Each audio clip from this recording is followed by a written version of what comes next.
नमस्कार, मैं हूं आपके साथ आशा सरमाल। आप देख रहे हैं रिपोर्टर, और रिपोर्टर में आज हम सबसे पहले आपको लिए चलेंगे श्रीनगर, और श्रीनगर से दिखा देते हैं कि स्मार्ट सिटी बनाने के लिए कितना काम हो रहा है और आखिर ग्राउंड पर जिस तरह से सूरत हाल बने हैं वो कितने जायज हैं। हमारे संवाददाता अमजद हमारे साथ जुड़ रहे हैं, देखिए।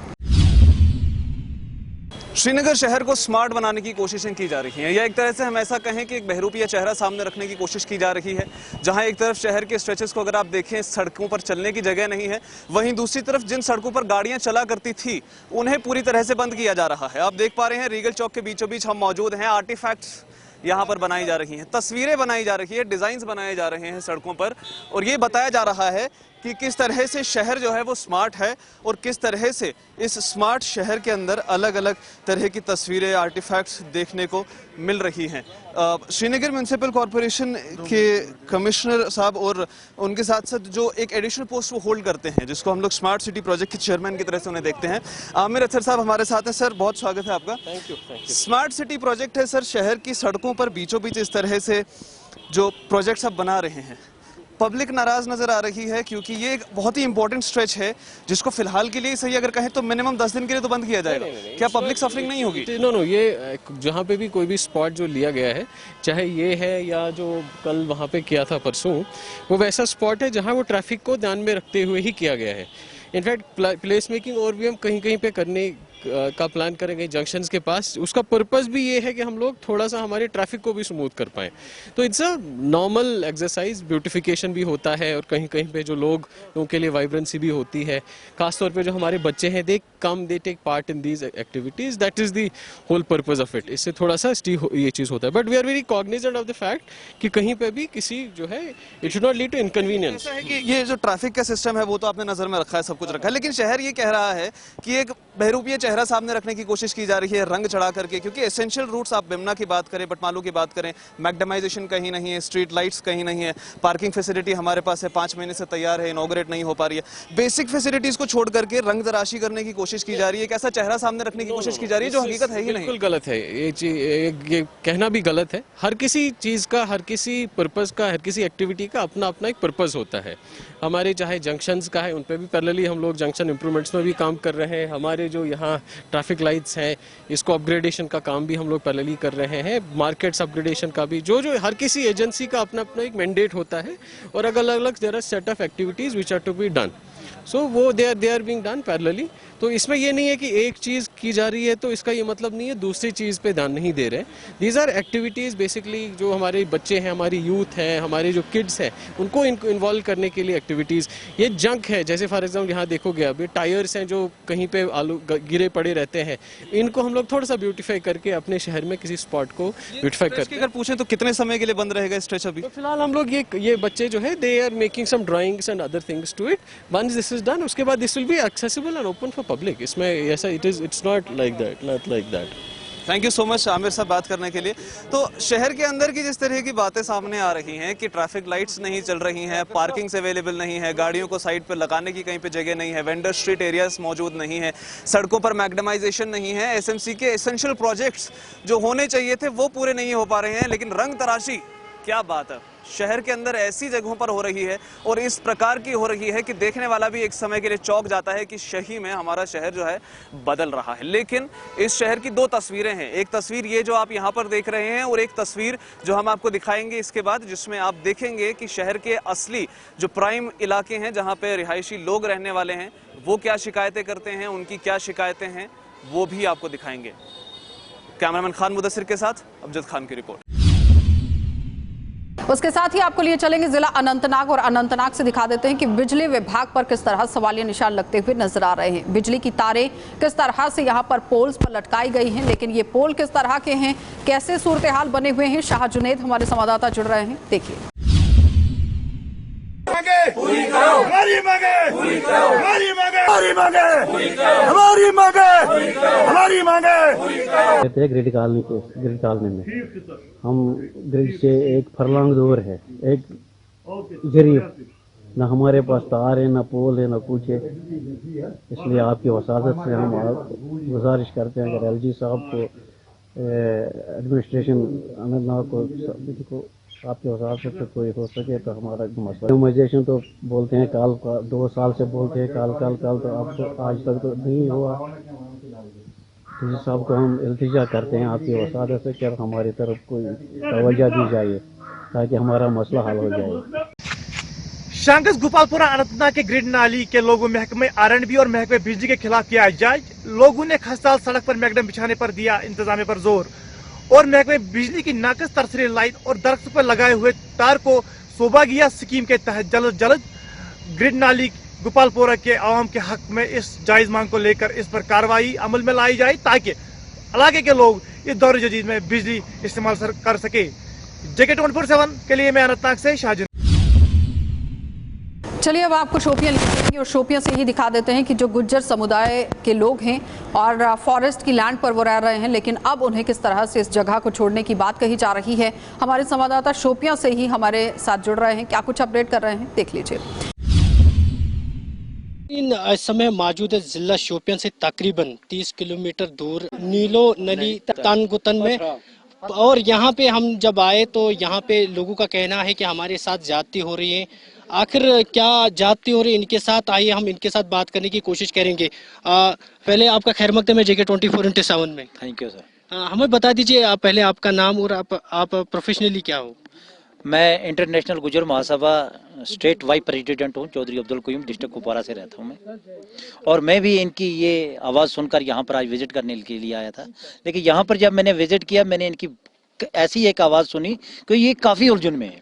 एक हो गया थोड़ा बहुत उलझन नहीं, ये काफ़ी उलझन में है, क्योंकि एक तो इनको जंगलात वालों की तरफ से दबाव है और दबाव इसको डिफेंस की तरफ से दे रहे हैं कि हमने ये जो है डिफेंस को दे दी हुई है, जबकि डिफेंस के लिए अगर जंगलात ने ये ज़मीन आज से 10 साल या 20 साल पहले प्रोवाइड की थी तो फिर 50 साल से आज तक इनके से बिजली की फीस भी वसूल किया जा रहा है इसी जगह के नाम पर, इनसे पानी की फीस भी वसूल की जा रही है इसी जगह के नाम पर। फिर इनके ऊपर वो फैसिलिटियां नहीं लगानी चाहिए। आज के दौरान में, आज की डेट में आपने देखा होगा पिछले महीने की 13 तारीख को हमारे जम्मू और कश्मीर के बीच में फॉरेस्ट टू राइट एक्ट का जो ऑर्डर है, गवर्नर हमारे महोदय साहब ने क्लियर बता दिया, हर डिपार्टमेंट को बता दिया कि जो गुज्जर और बकरवाल मेजॉरिटी के लोग हैं उनको उनका हक दिया जाए। उस हक के बीच में जो आदमी यहाँ पर पिछले 60 या 70 साल से बस रहा है, मेरे ख्याल से तो उसका सबसे पहले हक आता है। इनको इनका हक मिलना चाहिए और उस हक को देखने के लिए मैंने भी आज यहाँ विजिट किया और मैंने भी देखा वाकई इनके साथ बहुत बड़ी नाइंसाफी हो रही है। अगर इनके साथ अभी भी ये हुकूमत के जो फॉरेस्ट टू राइट एक्ट के तहत जो फॉरेस्ट के मुलाजम हैं इनको आकर सताते हैं, तो मैं आपकी वसालत से उनको ये कहना चाहता हूं कि भाई साहब आज की डेट में गुजर एक हो चुका है पूरे देश के बीच में। ये जो आप देखते हो इस पथरी के बीच में या इस नली के बीच में ये चंद कुछ आदमी खड़े हैं, ये कुछ आदमी नहीं है, ये हिंदुस्तान का 37 करोड़ गुजर खड़ा है।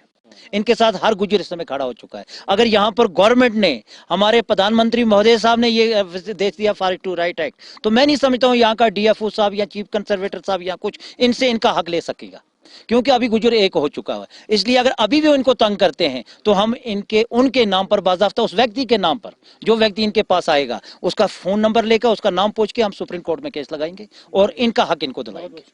Thank you.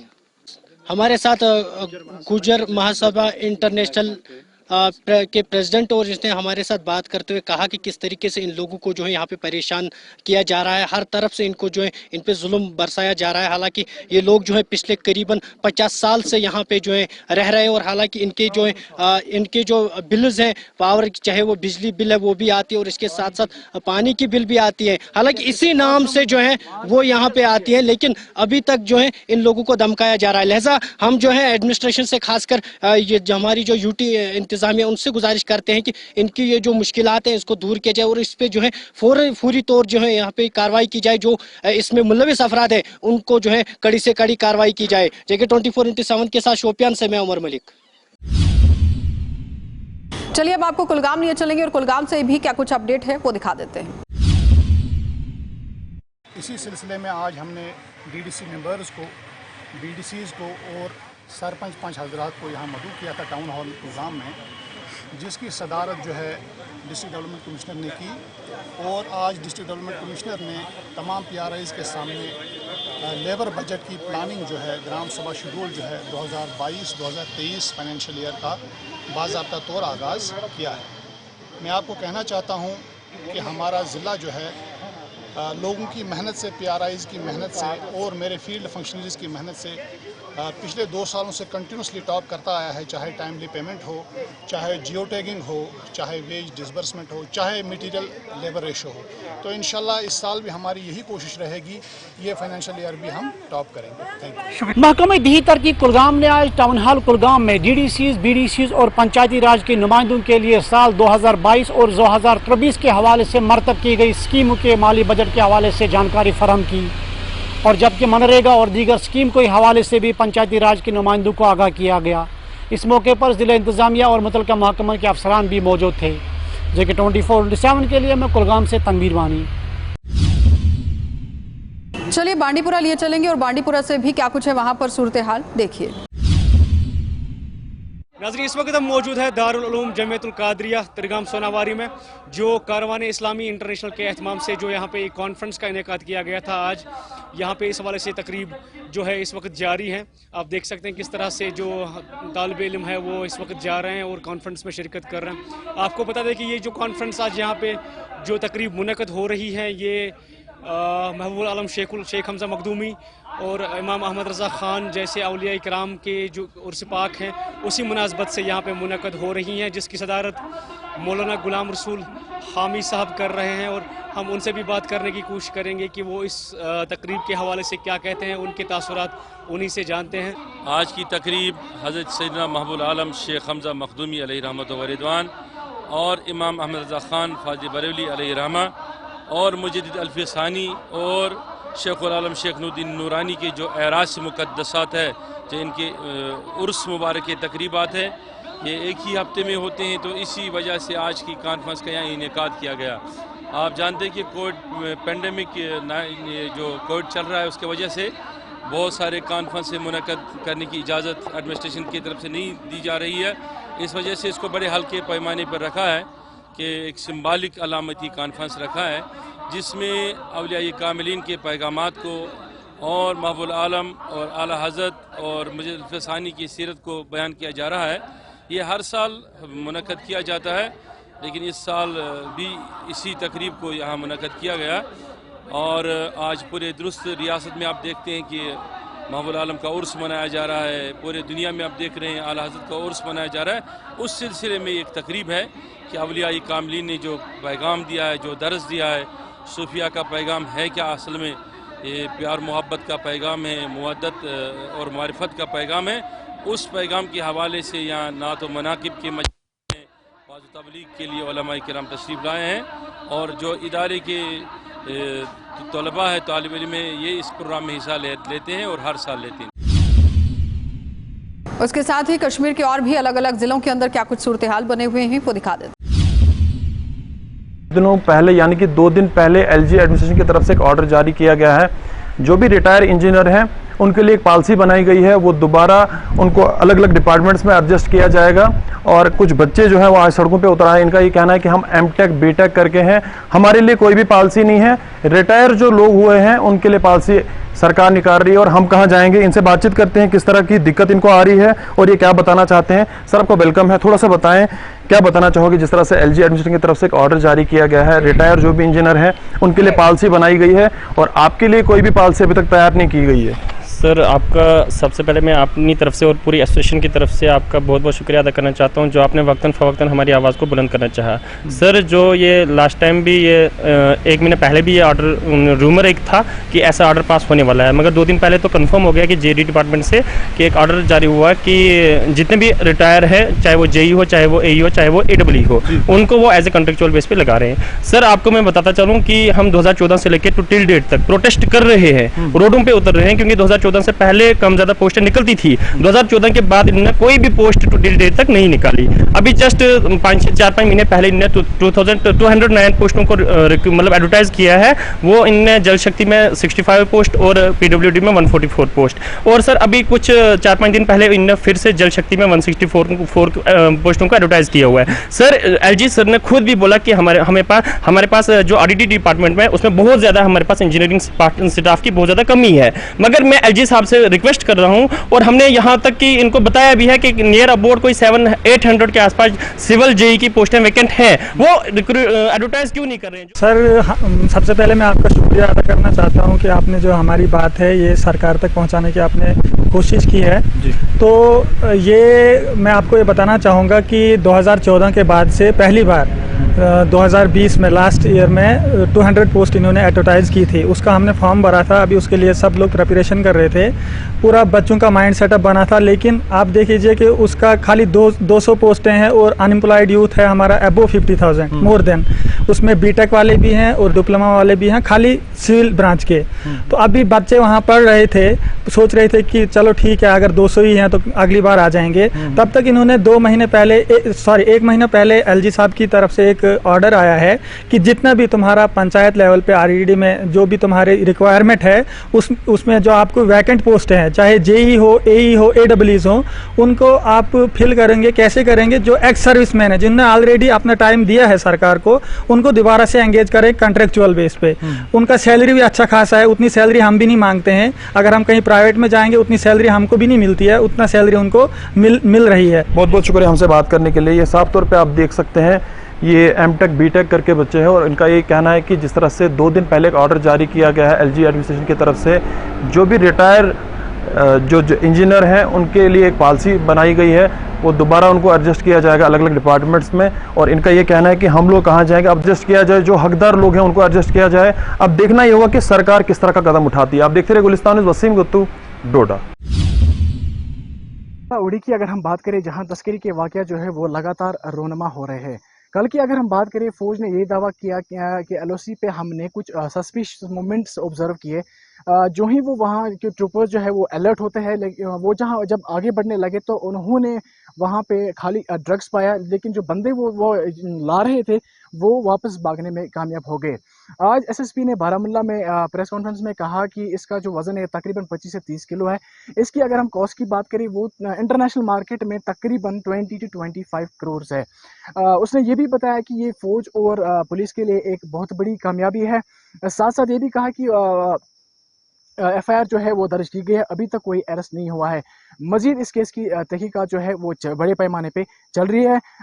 बारामुल्ला से इलाक तंत्र की रिपोर्ट। आज यहाँ पे इलाके खान साहब के रायथन गांव में बहुत सारे लोगों ने, बहुत सारे यूथ ने खासकर अपनी शमूलियत अख्तियार की पीपल्स कॉन्फ्रेंस में। तो यहाँ पे इससे पहले पीपल्स कॉन्फ्रेंस यहाँ पे नहीं थी वजूद में, तो इसलिए यहाँ पे आज लोगों ने पीपल्स कॉन्फ्रेंस की एक आवाज़ है, इस आवाज़ को उन्होंने यहाँ पे सपोर्ट दिया। तो दूसरी बात आपने जो मुझे पूछी कि यहाँ पे लोगों की जो मुश्किलात है वो हर एक चीज़ में है, वो आप अगर मुझे बताएंगे किसी एक चीज़ में, वो नहीं है, वो यहाँ पे हर एक चीज़ में है। तो इसीलिए यूथ आज जो है ये चाहते हैं कि हमें कोई यंगस्टर लीडर मिल जाए, कोई नया लड़का मिल जाए जिनके साथ ये भी चलेंगे और इनके जो मामलात है वो हल हो जाएंगे। और ख़ासकर इस गाँव के जो हालात है, रायथन, इस गाँव का नाम है रायथन, जो यहाँ के हालात है, यहाँ पे बहुत शेमफुल कुछ इंसिडेंट्स हैं। जैसे यहाँ पे इन साथियों ने बताया कि हमारे यहाँ एग्रीकल्चर की एक बिल्डिंग बनी हुई है, उसमें कोई एम्प्लॉय नहीं है, और वही यहाँ से वो जो यहाँ पे दफ्तर पहले उसमें काम कर रहे थे एम्प्लॉय, जहाँ पे दफ्तर ओपन था वो, बट आज की डेट में वहाँ पे लॉक लगा हुआ है, वो दफ्तर कहीं दूसरी जगह पे शिफ्ट किया गया जहाँ पे वो रेंट पे है। मैं गुजारिश करता हूँ इसको एग्रीकल्चर डिपार्टमेंट को, खासकर कमिश्नर साहब को, अगर आपको यहाँ पे बिल्डिंग बनी हुई है, आपके एम्प्लॉयज यहाँ पे काम कर रहे थे, तो आपको क्या जरूरत है कि आप दूसरी जगहों पे रेंट पे रखें? तो यहाँ पे ये जो आपका दफ्तर है ये बंद पड़ा हुआ है। तो दूसरा इन्होंने कहा यहाँ पे इरिगेशन की बिल्डिंग बनी हुई है, इरिगेशन का यहाँ पे सारा सिस्टम पहले ठीक ठाक चल रहा था, ऑफिस उनका यहाँ पे था, तो आज के डेट में वो भी यहाँ नहीं है। तो ये बदकिस्मती की बात नहीं है तो क्या है? आए दिन हम देखते हैं कि सियासत में बदलाव होने से लगातार जो यूथ है वो सियासत की तरफ माइल होते हैं। ज़िला बड़गाम में खान साहब इलाके में एक यूथ लीडर ने हाल ही एक हफ्ते पहले पीपल्स कॉन्फ्रेंस में शमूलियत की, और आज उनका जो दौरा था खान साहब कॉन्स्टिट्यूंसी में था, और उन्होंने यूथ से यही प्रॉमिस किया कि पिछली सरकार ने जो आपके साथ नहीं कर सके, उन्होंने ये यकीन दहानी दिलाई कि आने वाले वक्त में जो मेरे साथ जुड़ेंगे तो तमाम मसाइल तर मसाइल हल किए जाएंगे। जगह 24/7 के लिए मैं बड़गाम से ज़ोहूर हुसैन। और मैं AG अजरन में पढ़ता हूँ। यहाँ पे पहली बार बूटा पथरी गुलमर्ग में टूर्नामेंट चल रहा है जो कि आर्मी की तरफ से है। आज हमने ये टूर्नामेंट जीता यहाँ पर और बहुत ज़्यादा खुशी हो रही है। इस तरह की टूर्नामेंट प्रोग्राम यहाँ पर हर साल होने चाहिए ताकि जो यूथ से कश्मीर के वो ड्रग्स वग से बचे और समूह कुमुख से दूर रहे, ड्रग्स से दूर रहे। हम इस 18RR के शुक्रगुजार हैं जिन्होंने ये टूर्नामेंट ऑर्गेनाइज किया यहाँ पर। टूर्नामेंट के बारे में मतलब वहाँ से डिस्ट्रिक्ट कुपवाड़ा से इतनी दूर जगह से, दूर दराज इलाके से हम वहाँ से यहाँ खेलने के लिए आए, वो भी आर्मी के थ्रू। इस तरह तो हम खुद नहीं आ सकते थे, तो ये एक अच्छी जगह पर एक अच्छा टूर्नामेंट ऑर्गेनाइज किया गया आर्मी के थ्रू, 18RR के थ्रू। तो जैसे मतलब अरेंजमेंट, खाने पीने का कॉम्पिटिशन्स वगैरह बहुत ही अच्छी रही यहाँ पर। तो नाइट भी हम यहाँ पे रुके, नाइट मैच भी खेला, बहुत भी ज़्यादा हद से ज़्यादा एंजॉय किया। यहाँ बड़ी से बड़ी टीमें आई हुई थी, एक से बढ़ के एक टीम थी, तो सब टीमों को हमने अपने आगे टिकने नहीं दिया। तो इतने दूर इलाके से हमने यहाँ पे आके एक बहुत ही अच्छा फाइनल मैच जीता। मुकाबले का कांटे की टक्कर हुई यहाँ पे। ड्रग्स की तरफ इन्वॉल्व रहे उनके लिए मेरी सिर्फ एक ही मैसेज है कि ये जो जितने भी यूथ हैं जम्मू कश्मीर के, not only Jammu Kashmir but as well as whole India, हम पूरे इंडिया की बात जब करें तो ये जो जितने भी यूथ हैं इनको ये चाहिए कि स्पोर्ट्स में हद से बढ़कर हिस्सा लें। यहाँ 14 टीम्स ने हिस्सा लिया था और हमने फाइनल लिया। बढ़ चढ़ कर खेला हमने और जो भी हमारा मैच लगा फर्स्ट से फाइनल तक वो बहुत टक्कर का रहा, बड़ी टक्कर रही। और मैं 18RR का बड़ा शुक्रगुजार हूँ कि कुपवाड़ा से उन्होंने हमें बुलाया स्पेशली। और बड़ी टीम्स को हमने यहाँ 4 नेशनल टीम्स थी जिनको बाहर निकाला, बहुत बढ़ चढ़ कर खेला हमने। और मैं आने वाली यूथ से यही मैसेज देना चाहता हूँ कि वो इन टूर्नामेंट्स में हिस्सा लें, ड्रग्स से दूर रहें, बाकी चीज़ों से दूर रहें, गलत कामों से दूर रहें। Say no to drugs, yes to game. और मैं मैन ऑफ द सीरीज़ रहा इस टूर्नामेंट में, मैन ऑफ द मैच भी रहा है, तो शुक्र अल्हम्दुलिल्लाह। पीर पंचाल ब्रिगेड 18RR गुलमर्ग की तरफ से आज पहली बार सैयदी मुकाम गुलमर्ग के बूटा पथरी में वॉलीबॉल टूर्नामेंट का इनेकाद किया गया।